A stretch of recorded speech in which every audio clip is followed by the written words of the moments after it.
Hell yeah, and welcome to episode 17 of the Temple Bard podcast with me, Jim Wynn, and Philip Noon. Philip, bad boys. Bad boys for life. Well, bad boys get life, Philip. There's been a bit of news today. We planned this podcast to talk about bad boys and the way that people kind of empathize and like bad boys or anti-heroes, but it actually coincided with the same day that the head of Bad Boy Records. The head of Bad Boy Records, Mr. P. Diddy, we don't want to misname him. Sean Combs. Has been arrested for all sorts of...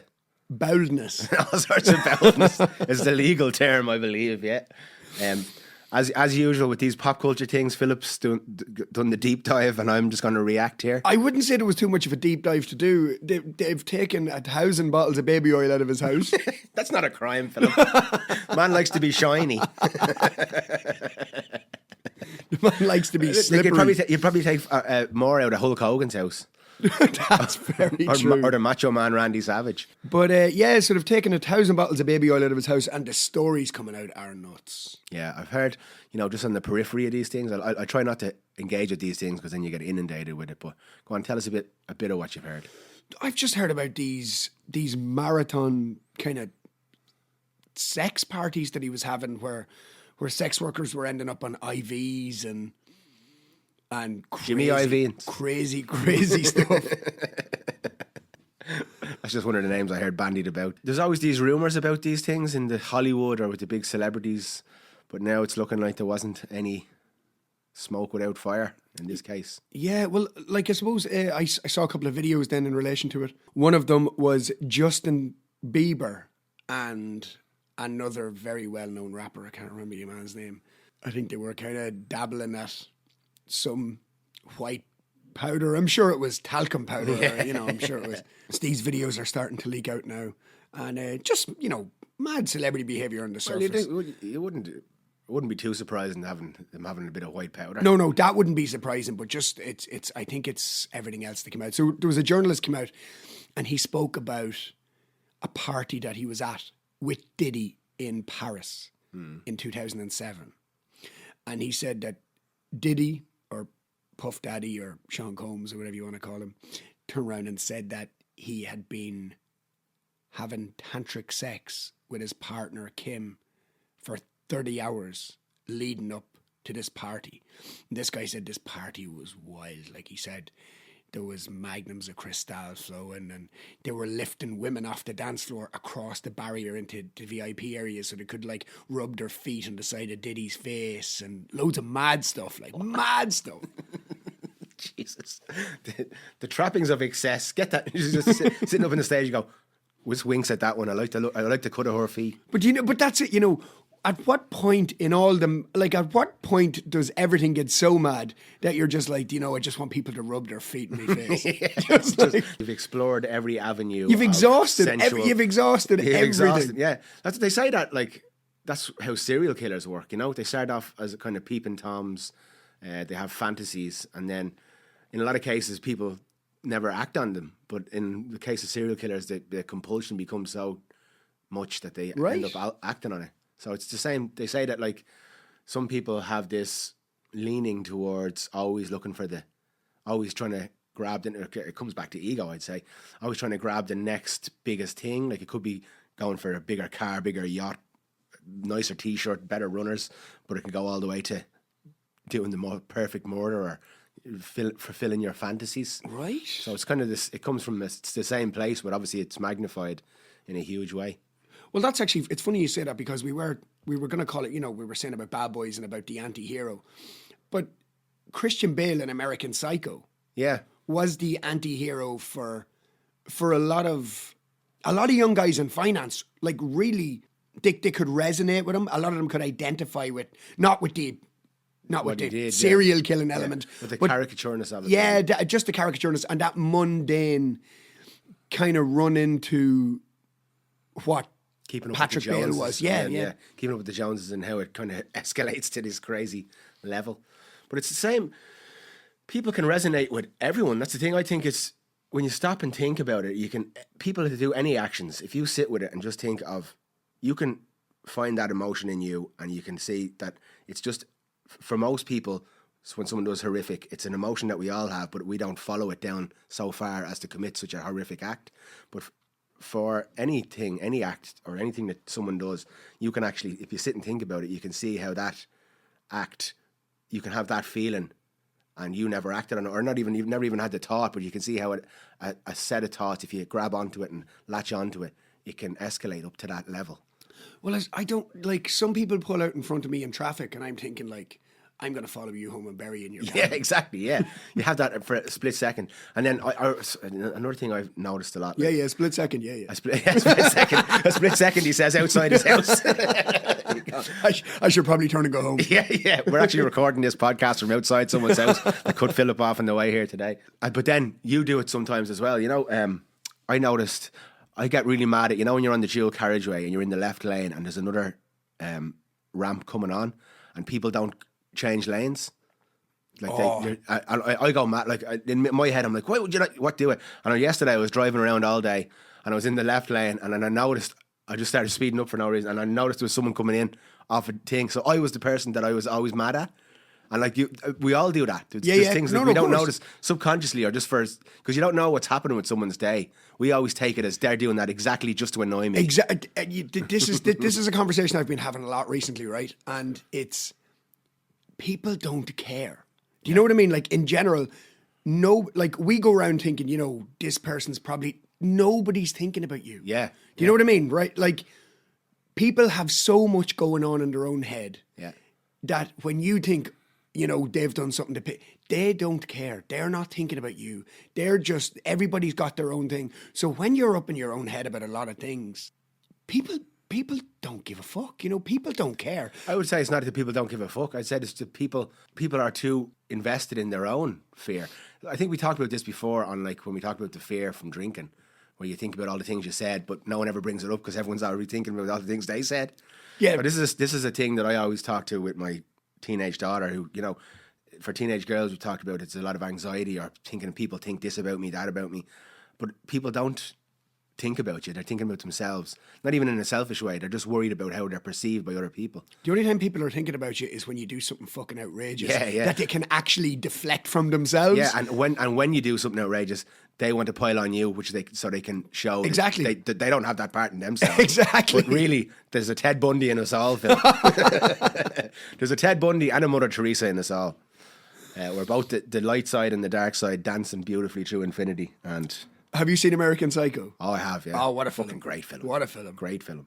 Yeah. I'm not going anywhere if we don't have reservations. The card thing is the best. Go, egg white. No, Paul Allen. Paul Allen, yeah. Show me, he had to die for that. Let's see Paul Allen's card. He had to die for that, to be fair, Philip. But yeah, it's a in a way, we love a scoundrel, you know? We do. We love a scoundrel. We've talked about as well on the podcast before that how films and TV have changed from having like Superman as your hero, who's like, he doesn't put a foot wrong ever. He's a perfectness, an idea of perfection. But now we have anti-heroes who are like heroes that are flawed, people who can identify with both the dark and the light side of them and realize that it's a human story. So stuff like, people say in popular movies that like John McClane in Die Hard was one of the first, where he's an anti-hero. He's not perfect. He's divorced from the wife. He's not a good dad. Tipping around all day with a roaring hangover. Tipping around with a roaring hangover. Yeah. Taking down terrorists, and all he wants is a few aspirin. He's like, I wonder, actually, maybe Danny Glover and Mel Gibson. What's that film again? Lethal Weapon. They were a bit anti-hero as well, weren't they? Actually, Riggs is. Martin Riggs is definitely, yeah. And Murtaugh, I'm too old for this shit. I'm getting too old for this shit, Riggs. And you know, you can talk about it a million ways. Women love a bad boy. They like to try and change. This is a stereotype. I can change him. Or like, he's a bad boy, but he'd be my good boy. Or, you know, or also like men love someone who can buck the system and get away with it, like a gangster. People follow true crime. Maybe that's not like In Ireland, we have a massive fascination with true crime. Yeah. Like, I think Nicola Tallant's podcast is probably one of I think it could be like top 5 in the country. And this started initially with Veronica Guerin. She was a crime journalist in Ireland, for anybody listening outside Ireland, and she couldn't name big criminals in Ireland. So she gave them all nicknames. And the nicknames she gave them were very... sensational. Very sensational nicknames like the Monk and the General and the Viper. And I suppose everybody got really interested in the lifestyle these people had, and she'd have caricatures of them in the paper, but could never name them. Yeah. One of them, a very famous one, was a man called the Coach, and she used to have these caricatures of him with yachts and money. And you remember the Subbuteo footballers you used to get when you were a kid, and they were like little tiny footballers with big, massive heads. She'd have like a caricature of the criminal drawn like that. Yeah. And it's kind of evolved now to the point where Veronica, sadly, she was murdered by another criminal, allegedly, and well, she was definitely murdered by a criminal, but we just don't know who it was. We know a man that went to jail on drugs charges, But it was never convicted. he was never convicted of a murder. And now we have Nicola Tallant, who does the Crime World podcast for the Sunday World, and it's massive. And Ireland love, we're invested in criminality. I don't think it's the just fantasy of it. I don't think it's just Ireland. I think it's a worldwide thing. Just when you were talking there, I remembered Robin Hood, the story of Robin Hood. That's a similar archetype, probably an archetype for all this story. Someone who takes from the rich and gives to the poor. Like Escobar was a similar character. He for his neighborhood where he lived, and a lot of gangsters do this as well. They look after their neighborhood. They give food and money and stuff to the poor people. Now they also do horrific things like Bumpy Johnson in American Gangster. So Bumpy Johnson was, Denzel was his driver at the beginning of the movie. But he was an original gangster in Harlem, and at Christmas he used to give like turkeys out to the to the whole the whole block. It just shows you that nobody is 100% either way. Nobody's 100% good or 100% bad. Everyone has like some feature in us, and also what's good and bad is subjective to your own. Like for someone who's living a gangster life, going and battering the shite out of or killing someone in another gang isn't a bad thing. It's a good thing to them. At most gangster funerals, in Ireland here, the priest will turn around and he'll go, everybody has said what a good heart he had and how much of a family man he was and how much he loved fishing and how much he loved his dog. So there's this real soft side to this lad who's wanted for 14 murders. Yeah, exactly. At the same time. It's true. Like it's such a more than a black and white the human condition is. It's so grey, I was thinking about. I was at the Rossborough House yesterday. The General was one of the probably before the bike Veronica paintings. Guerin. Yeah, the General was a famous. There was a film and all before Veronica Guerin and all that jazz. He was a famous criminal, allegedly. I know he was definitely a criminal. In Ireland, but there was a great film and he was sensationalised. And people would say, I'm sure he did horrific things. Well, he did the famous snooker table thing, where he hammered your man to the. He nailed someone to a pool table. Yeah. But also, there's a sensationalism or the lifestyle of someone who's getting away with it and beating the system and living the life. People see it as something to strive for, even if they'd never do it themselves. They see it as like a definitely, and I think it's kind of like it's almost a rebellious thing. So the General is a very interesting one because I was kind of really interested in the General. I read the book and everything. He used to do mad stuff because at one stage he had 24-hour Garda surveillance. Yeah. And he'd do things like he'd bring them up into the Wicklow Mountains and he'd drive around for a few hours and they'd run out of petrol. I was there yesterday. I was at Rossborough House yesterday. Where the General famously, allegedly, took all those pictures. All those pictures that never got found. But then when I was driving, then we drove to Glendalough and to Britis Bay, and we went over the mountains. Where in the film, it's the same roads. Where he left the Garda. So we'd bring the Garda for it, and he'd have a petrol can in his back, and he'd wait for him to run out of petrol. Then he'd get out and fill up his car and drive off. It was funny stuff. Genius. Yeah. And the thing about the paintings, I suppose, that was the first robbery of its kind in the state in where sensor alarms had just come in. Yeah. And nobody could beat sensor alarms, and these guys got blue tack and covered all the sensor alarms with blue tack. Yeah. So they did a few trips down to Rossborough House, and they did a few tours and day tours, and they were watching the paintings. And the very famous painting was a painting called "The Girl Writing a Letter." Right. And I think it was Claude Monet. I stand correct now, but it could be Monet, and it was, or maybe it was Renoir, and it was Girl Writing a Letter, and he famously tried to sell that to the LVF, the UVF. Yeah. And then the UVF kind of ratted him out, and that's how I think that's how A they lot got of a lot people of say them that's paintings that's back. how he ended up leaving this. Oh, Was as right. a result of that. No, Well, I suppose I that's, think that's one of the theories. You know. Well, I suppose it probably is because I know the IRA were after him for money from the O'Connor's heist. He did the biggest jewellery heist in Irish history. Yeah. And I know the IRA were after him for half the money. They said wanted a we want. taste. And so he had this 24-hour Garda surveillance. But on the morning the IRA killed him, which was one day before they called their ceasefire. Yeah. So apparently the IRA were so caught up in Dublin with the general at the time, they just wanted to get him killed. Yeah. And then they wanted to call their ceasefire. Yeah. So it was just a bit strange that on the morning, he had Garda surveillance for like 18 months. Yeah. And the first morning he hasn't. He gets Yeah, murdered yeah. by the IRA. Yeah, yeah. So people thought Funny there might that. have been Yeah. a conspiracy It's with. funny that, yeah. At that time, the IRA were very powerful. Yeah. Even like in the south here, where it was like provosts that had like, they all kind of collected their tax. They were, in a way, when people talk about the mob and how they take protection money, in a way, the IRA did that with criminals back then. So the IRA would take their taste of all the jobs and stuff like that. Will Smith's a bad boy, Will Smith is a bad professionally and personally, maybe. Will Smith's becoming a bit of a big topic on this podcast. We should- yeah, yeah. I'm a big fan of Will Smith, I have to say, to be honest with you. I really liked him. Just the slap in the face annoyed me, but yeah. Yeah, but we're all human, I'm not gonna stop liking Dave Grohl because he's got another baby mama now. It's in where is he? I saw, after you told me about this on the last week's podcast, I saw then during the week that he actually released a thing on Instagram saying about this. I didn't know it was. Did he put that out first?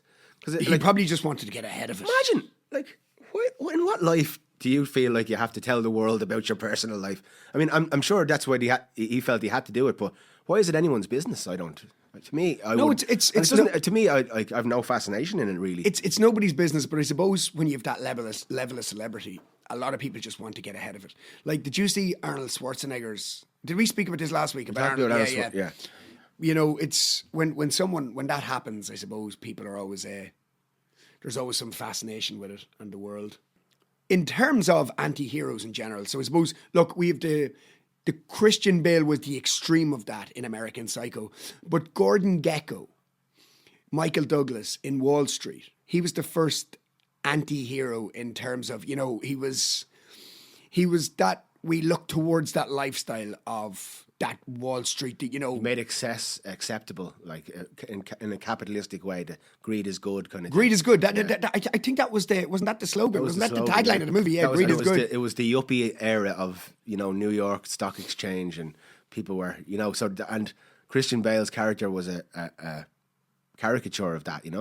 Of in a way, it's like almost a vampire like archetype, because they're coming in, they're sucking blood, they're suave and sophisticated in a lot of ways, dressed nice, attractive, but also they're sucking the blood out of they're sucking the blood out of everything, out of everyone, out of anyone they can, So it's that vampire vibe. It's mad. Like, you can't watch Scarface without feeling sad for him at the end. Yeah. Do you know what I mean? Exactly, yeah. Like, you Even though he love kills Tony loads of people. Montana. It's funny because he kills people in it, but you don't see their perspective. You don't see their family burying them. You No. just see him. So it's a good example of how in life you'll always just feel empathy or sympathy, usually, for people within your own perspective, like Yeah. your family. So if your family does something off, like someone in your family kills someone, you'll feel bad for that family, but you'll still see your loved one as a good person, or whereas the other family who doesn't know you at all from Adam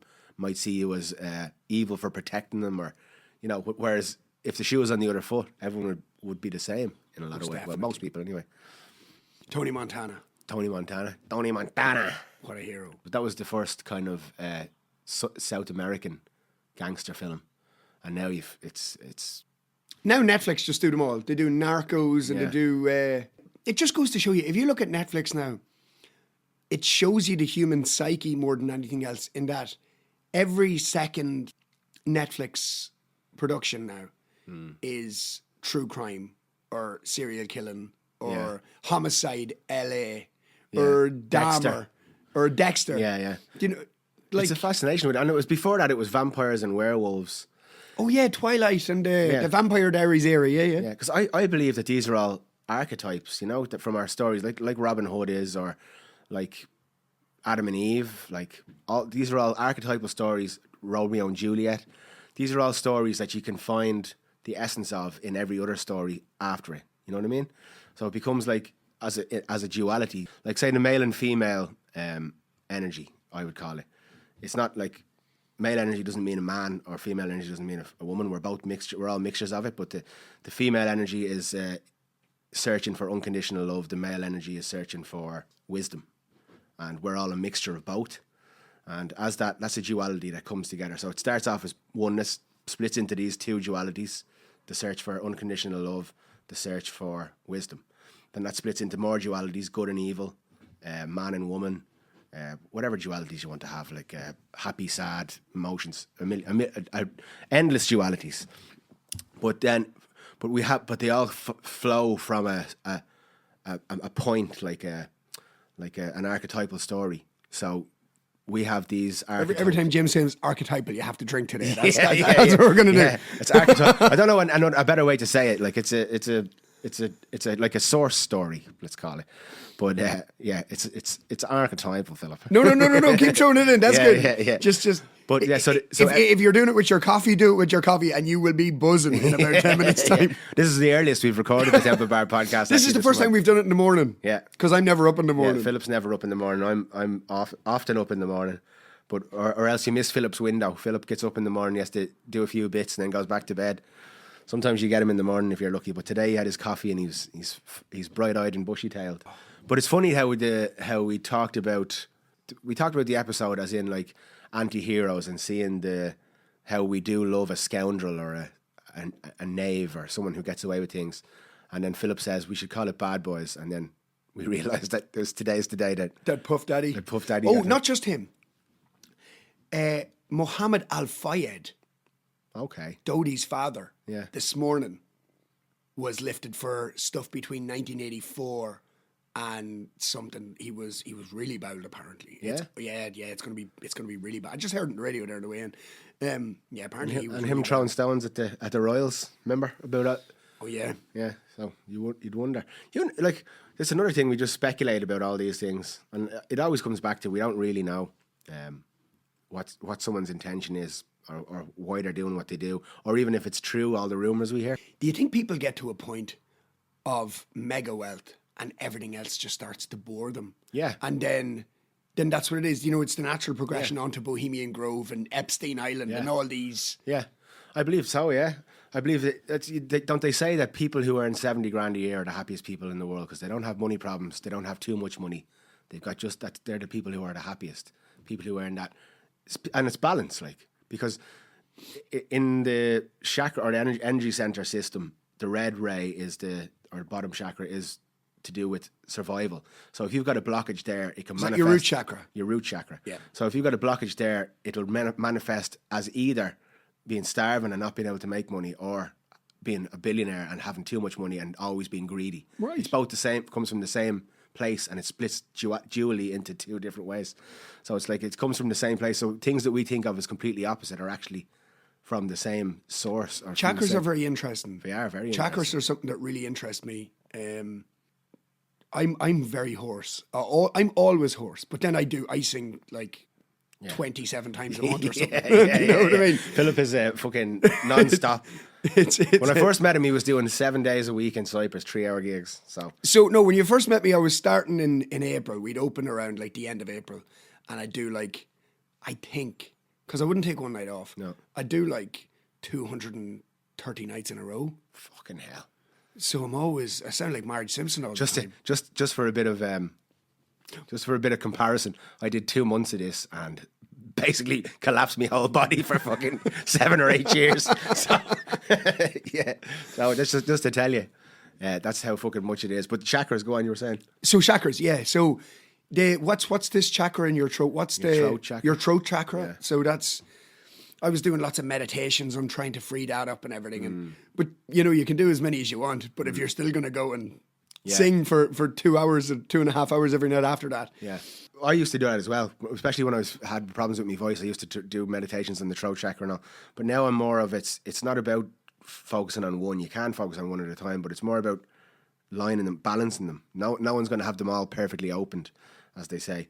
But what we're doing here in these lives is to balance the bottom three. So just for anybody who doesn't know anything, but just for anybody for the first time ever who's just listening and you've just heard the word chakra, because it's in Indian it's called chakra. I would call it the energy centers. It's basically like I said, all the archetypal stories come from a drink. It's drink, yeah. They all come from a well source. These are like sources of all the things that we face in life. So just as I said, the bottom chakra or root chakra has to do with survival. So imagine yourself sitting on a floor and just picture your body, and from your head, let's just explain it from the beginning. We go from the root. Okay, so you're sitting down. So from kind of your tailbone. From your tailbone, that would be where you're. So there's seven spheres, like little orbs, like let's say 7 tennis balls in a line going from your tailbone to the top of your head. To the top of your head. And we'll just explain them now on the way. So the first tennis ball is your root chakra, and that sits at the very base of your tailbone. It's coloured red generally, and it's to do with survival. So it has to do with you making your problems with making ends meet, or starving, or having too much money, or sexual reproduction. Any issues you have in that area is generally a blockage in this chakra. And as that moves on, it moves on to the orange. So the next one up, your little tennis ball, is now orange, and it's called? It's called the sacral chakra. Okay. And that's below your belly button. And what that is to do with, it's to do with your relationship with yourself and the people close around you, your family. Okay. And your interpersonal relationships. So people have problems. We all know about the problems we have with loving ourselves and loving the people close to us. The next one after that is the yellow chakra, which is... It's another little yellow-shaped tennis ball near your heart, isn't it? It's just below your heart. Okay. And that is to do with our group, to do with how you see groups. So anything you see as a group, like English people or black people or people that play for this football team, or, anyone, this is like the balance we have there. So that's Spurs fans. Spurs fans for Philip, yeah. Liverpool fans for me, or whatever else. So this is how we deal with groups. And then above that is your heart chakra. And that's what we're trying to balance the tree below here to open our heart chakra. Okay. What colour is the heart chakra? It's green. Right, so you've got a green tennis ball right in the centre of your chest. It's actually just here, yeah. Just in the centre of your chest, a bit above. And that's your heart chakra. So a lot of this, it originated in very early Hindu, isn't it? Hindu and Indian, yeah. And Buddhism. And Buddhism. Yeah. So above the heart chakra, what's the next one? Above the heart chakra is the throat chakra. Right. So that's to do with communication. What colour is that? Blue. Blue, okay. That's to do with communication. So as you open your heart, it becomes easier to communicate with people. Like communicate that love of that knowing the oneness of things. So as you open the green heart chakra, which is what I concentrate on trying to do the most, it's basically loving unconditionally, seeing that even the worst things in the world are coming perfection from love as it knows itself. And as you open that, then the blue chakra becomes more available. And that's people who are great speakers, people who can communicate one-to-one, people who are good listeners and can make people feel heard, have an active blue chakra. Okay. And singers and stuff like that as well, of course. Anything that has to do with communication. So above that is the third eye, which is generally coloured like lilac or purple kind of coloured, a different kind of blue, whatever. A lot of people say it's your pineal gland. It's a little small bean-shaped gland underneath your brain, in your brainstem. It's tiny, but this, in scientific terms, is called your pineal gland. But in spirituality and in early Indian belief, Hindu belief, it's called the third eye. The third eye. So the third eye is what we create reality with. So this is like we're all projecting reality out of this third eye as individuals, our own realities, our day-to-day lives, our struggles, and as a group, how we harmonise as a planet, how we harmonise as countries, as races, as football teams. This is all something we're Wasn't creating. the third eye, didn't it come along very early? Because even the Egyptians, like the Eye of Ra and things like that, it's... Yeah, people have known about it. Because if you think about it, we live in an age now where sitting in silence and concentrating on breathing has become, not that it's more difficult, it's more easy to get distracted and not do it. But back in the day when the sun went down and you were stuck in your yurt, people would sit and they would meditate naturally. And there was no social media. There was no social media. There was no baby oil. No podcast to listen to, unfortunately. You couldn't go and anonymously spread rumours about your You neighbours. couldn't go on Tattle, no. But people would meditate more naturally, I would say. I heard someone describe it yesterday as we're stretching love. I was watching an NDE thing. I must say about NDEs, there's a channel called Michael Shen, Chene, and he has interviews with hundreds of different NDE people that came back. And What's NDE? Near-death experience. Near-death Okay. experience. So if you're interested in that, I never mentioned it last week, but he was talking to someone yesterday about it, and she said that we're here stretching love. So perfect love, as it stretches out, it gets distorted. Okay. And that's why we have all this, what we see as negativity, like hate, and we're just stretching it out to its thing. And as we stretch it and we come back, it grows. Right. We stretch it and it comes back and it grows. So that we're just like... So like a fruit winder. Yeah, like or even like your jumper. If you have a jumper that the neck is real tight, you stretch it, you put your head through, it's uncomfortable a few times, but then eventually it fits perfect. You know what I mean? So that's what consciousness is doing, and we're like the tips of the waves crashing against the shore as lives, but we forget we're the sea. You know what I mean? Nice. I was thinking that yesterday. We were in British Bay. We're just the tops of the waves. We see ourselves as like in this chaos where everything's swirling around, and we're all destined to just crash onto that beach and die. But then we forget that we will recede and become the sea again. We're currently the waves, but we'll always be the sea. Then you've got bad boys that are kind of polarizing figures. You've got people who love them or hate them. That probably comes into what I would say is a yellow chakra issue, because like someone like Conor McGregor, who people seem to love or hate, there's nobody that has like no opinion.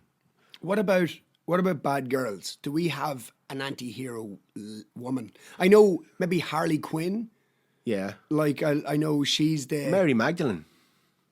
Mary Magdalene. Mary yeah. Magdalene. Now, a lot of people will tell you that she was kind of demonized by the early church, because like the Bibles were changed. They took out all the bits they didn't want to use and put in bits that they thought would control people. So a lot of people, they said that Mary Magdalene went from Jesus' wife, who he had children with, to a prostitute. To a prostitute. So that's, in a way, she was an early anti-hero. So she was the original. So Joan of Arc. Joan of Arc, yeah. Because she was Grace O'Malley. She was an Irish pirate. Yeah. Oh, yeah. Yeah. Look at it now, female anti-heroes. Look at all the female rappers now that just... Things that were like... Cardi B, you're Nicki sitting there talking Minaj. about squirting on your face and slapping you and taking your money. Like, it's things that you wouldn't get... it wouldn't have been seen as... Well, I suppose, popular. and do you know something funny enough? Here we go. Lil' Kim was the original female, just filth rapper. Like her, I think, How Many Licks was her first kind of, and she was the first rapper ever signed by Bad Boy Records, by Puff Daddy. Oh, yeah. So she was the notorious B.I.G. Christopher Wallace. She was his, not mistress. He was married to Faith Evans, who sang "I'll Be Missing You" with Puff Daddy and the Police. They sampled her. Yeah. Every breath you take. Yeah.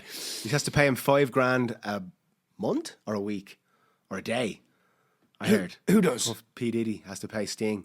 No way. So I think it's something like $5,000 a day or a week, something crazy that he has to pay him, because he never got the sample released, or he never got He never got permission. He just used it. Yeah, That was bold. that was bold. That was very bold. Yeah, I see these things as, when I talked about earlier, the male and female. So traditionally, if you go back in time, the roles of males and females were very kind of set in stone.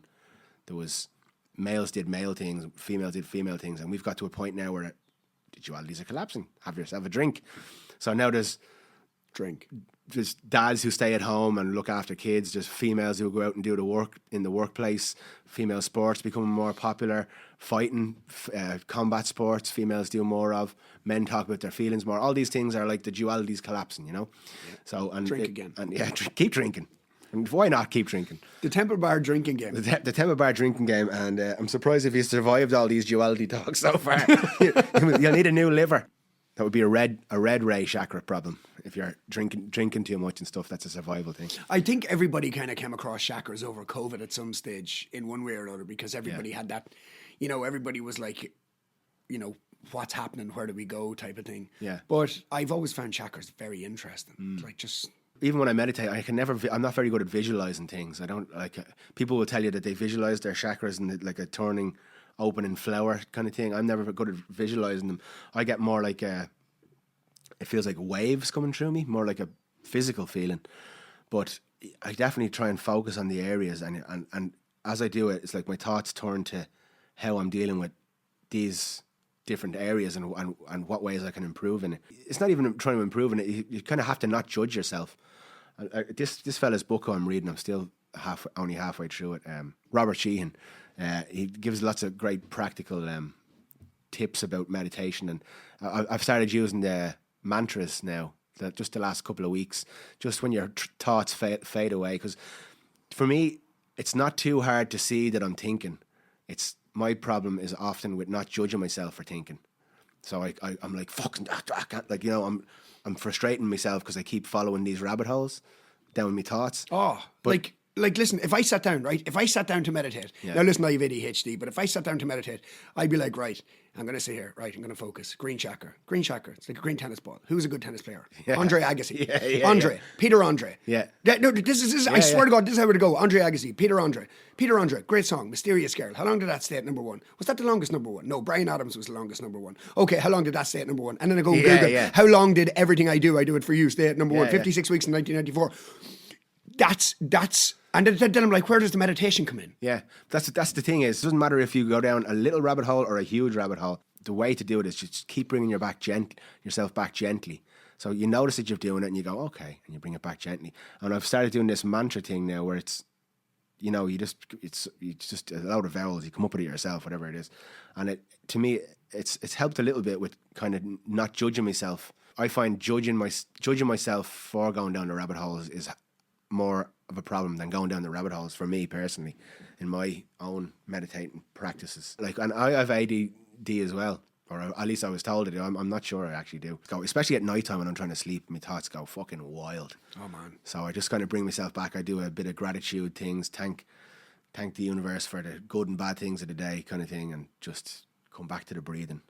And it doesn't matter if it takes you 2 hours. It doesn't matter if the thoughts become so intrusive that you just seem like you can't get rid of them. You just keep bringing yourself back to the breath. I'm going to go back to his house and bury him in his garden. He'll never cut me off ever again. Yeah. And he gave me that finger as well. That finger's coming home. It's going to live in my fucking case. And he had a egg white business card, and that was the end of it. Yeah, an eggshell. Look at that. Look at that lettering. It's called bone. It's actually funny. So Christmas Eve last year, I went to fill up my car, and there was a guy. This will tell you where my head is, just in general. I didn't know he was pulling in to the petrol pump, so I pulled in front of him. I shouldn't have. Then I realised, and I was like, "Oh, you know what? I'm here now." So I pulled into the petrol pump anyway. Yeah. Then he got out, and then I got out, and instead of me just going, "You know what? I'm sorry," I got out and I was like, "No, I didn't know you were there," and I just put up a fight. Yeah. And we got into a big verbal argument about it, and he was like, "Did you ever hear a common courtesy?" And I was like, "Go fuck yourself," just like really, really ridiculous, childish stuff. Yeah. So that was it. It was left there. But every time I drive past there now, I look just to see if he's there. Yeah. I'm just like, I drive past and just that little part of me is like, I fucking hate him. Yeah. Don't know who he is, never see him ever again. Yeah. But I have a memory with this place, and when I drive past it now, he just upsets me. That's funny. But again, you do see your part in it, or you were. I see that I was completely and totally in the wrong. Yeah. But it was one of those ones where it had gone too far, and I was like, "Oh, I can't back down now. I just have to go I'd for say it." the next step for you would be to forgive yourself. That's a hard thing to do. Is like I go around so zenned out all the time, but then I have these triggers that are like, my daughter's a big one. I can be like, literally, people will cut me off in traffic. I'll be like, it's no problem. People will give me dirty looks or bump off me in the shopping centre. I'm like, no problem at all. And my daughter will look at me a certain way or say something, and I just go, whoa! Not to fucking 150 and in seconds, and then like it'll turn into a huge argument, and then after 2 minutes of this argument, I'll take a breath and I'll go, how did that come through me? Like, I didn't even have control. I lost complete control of myself there. Where did Uncle Jerry come from? But so now I realise that's a trigger that I have to work with. Like it's something that so I don't judge myself for it. I realize that it is what it is, and then I meditate on it later on, and I try and balance it. And in general, I have balanced it out a lot better. It's definitely not perfect, and there's definitely still a lot of triggers in that relationship and many others. But it's something. So you say when you had this thing and you still remember it, that's something for you to just. I drove Patty yesterday, and I was still thinking about it yesterday. That So was last Christmas Eve. You know what I mean? So it's something in you, like so that's something I'd examine, because in meditation you're trying to have no thought, but if you can control your thoughts in meditation, I try and think about these triggers or think about what is it in me that provoked that reaction to someone else who I didn't even know. So I hope you've been enjoying the Temple Bard podcast. We ain't going nowhere. We can't be stopped now. 'Cause we're bad boys for life. Dun, dun, dun, dun, dun, Stick around for episode 18 because we're bad boys for life. Ladies and gentlemen, that's it for the Temple Bard podcast, episode 17. Bad boys, sláinte.